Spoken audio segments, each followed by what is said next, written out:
Hey guys, welcome back. Happy New Year. So we're going to kick the new year off with some more load development with the 6.8 Western. Today we're going to focus on seating depth, and this is going to be with the Berger 170 EOL. Berger recommends a bullet jump with their hybrid bullets of 20 to 65 thousandths. Well, I can't get anywhere near that because I have a magazine length restriction and it's getting fed out of a short action, right? So the closest I can get to the lands is 167 thousandths with good feeding reliability out of my magazine. So we're going to do a bullet jump from 167 out to 207 thousandths and see if that affects accuracy or if I can't squeeze any accuracy out of that.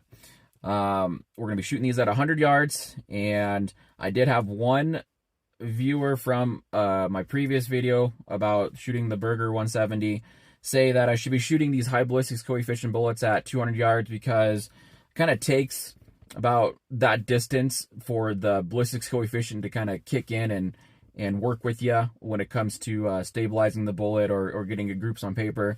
So my rebuttal to that is that's a really good idea. However, you're introducing some more external factors at 200 yards, such as some more wind drift or shooter error. So I'll be shooting these at 100 yards. If I get good extreme spread and standard deviation on the chronograph, but my groups aren't really what I want, I'll just reload that combination and shoot again at 200 and see if that group tightens up a little bit, right? Also, I have not shot these bullets yet out of the 6.8 with the suppressor on it. So I'm really interested to see if that suppressor might work in my favor for tightening these groups up a little bit.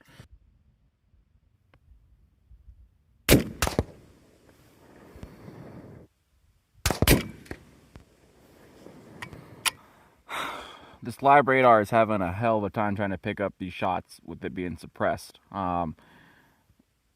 Those first two shots weren't anywhere close to each other, so I'm going to abandon that. Seating depth. We'll go down to the next one. If they're like semi-close to each other, I would keep going, but I'm not going to waste ammo on something that probably isn't going to work out.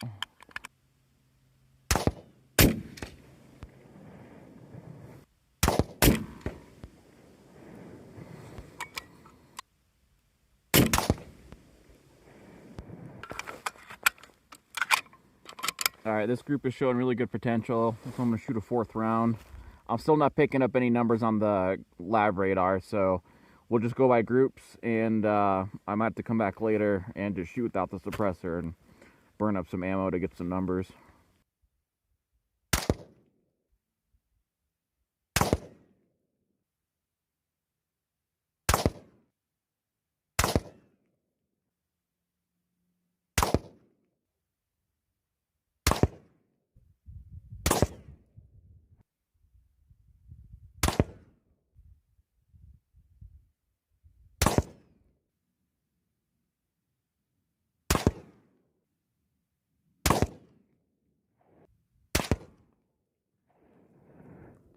So I picked the best group that I shot, and I loaded up another 10.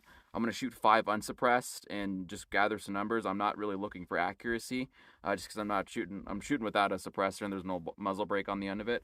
I'll post on the screen the velocity, extreme spread, and standard deviation.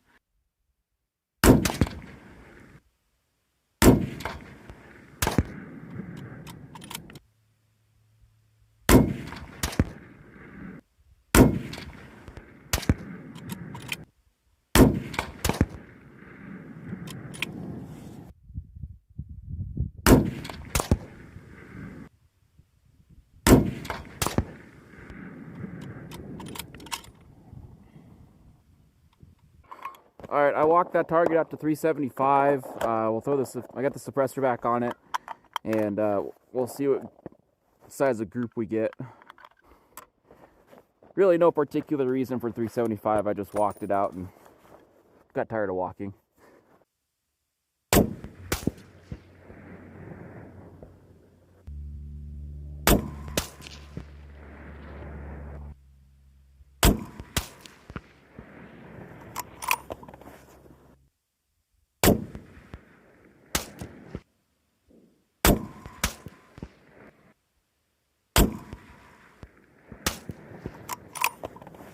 All right, we have so much video to go through, and we have a lot of good results with the Berger 170. So let's get back to the reloading bench, and let's just dissect everything and see what we can make of this.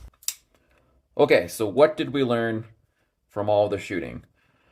Well, I learned a couple things. The first thing I learned was my gun seems to be the exception to the rule when it comes to what Berger recommends for their seating depth bullet jump. Okay, the best groups that I shot were the with jumps of 177 thousandths, 187 thousandths, and 197 thousandths. I took the two best groups that I felt shot the best out of my rifle, and I took those to 375 yards, and those two groups were the bullet jumps of 177 thousandths and 187 thousandths. Okay, so at 100 yards, the 177 thousandths jump was 0.392 inches. The 187 thousandths jump was 0.536 inches, and the 197 thousandths jump was 0.403 inches. Let's take those out to 375. And this is what we obtained with the 177 thousandths with the base to ogive of 2.235. Those groups were 3.5 inches. Not super impressed.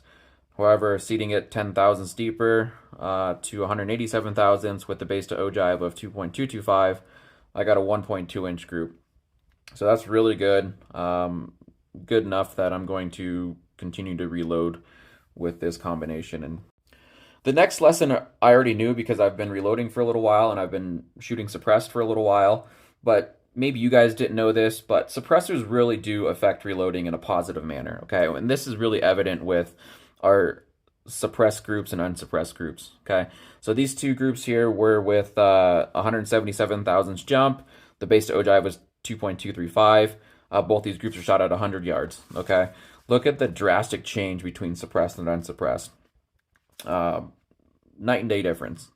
Then the other group that I shot well at 100 suppressed was 187,000 jump at 2.225 base to ogive.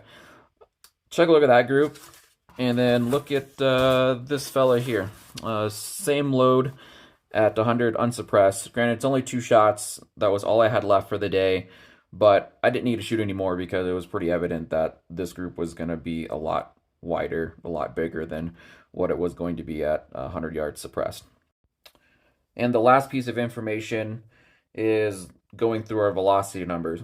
So like I said, I took the two best groups that I felt would shoot well in my rifle. At 2.235, that base to ogive, I had average velocity of 2773, extreme spread of 37, and a standard deviation of 16.1.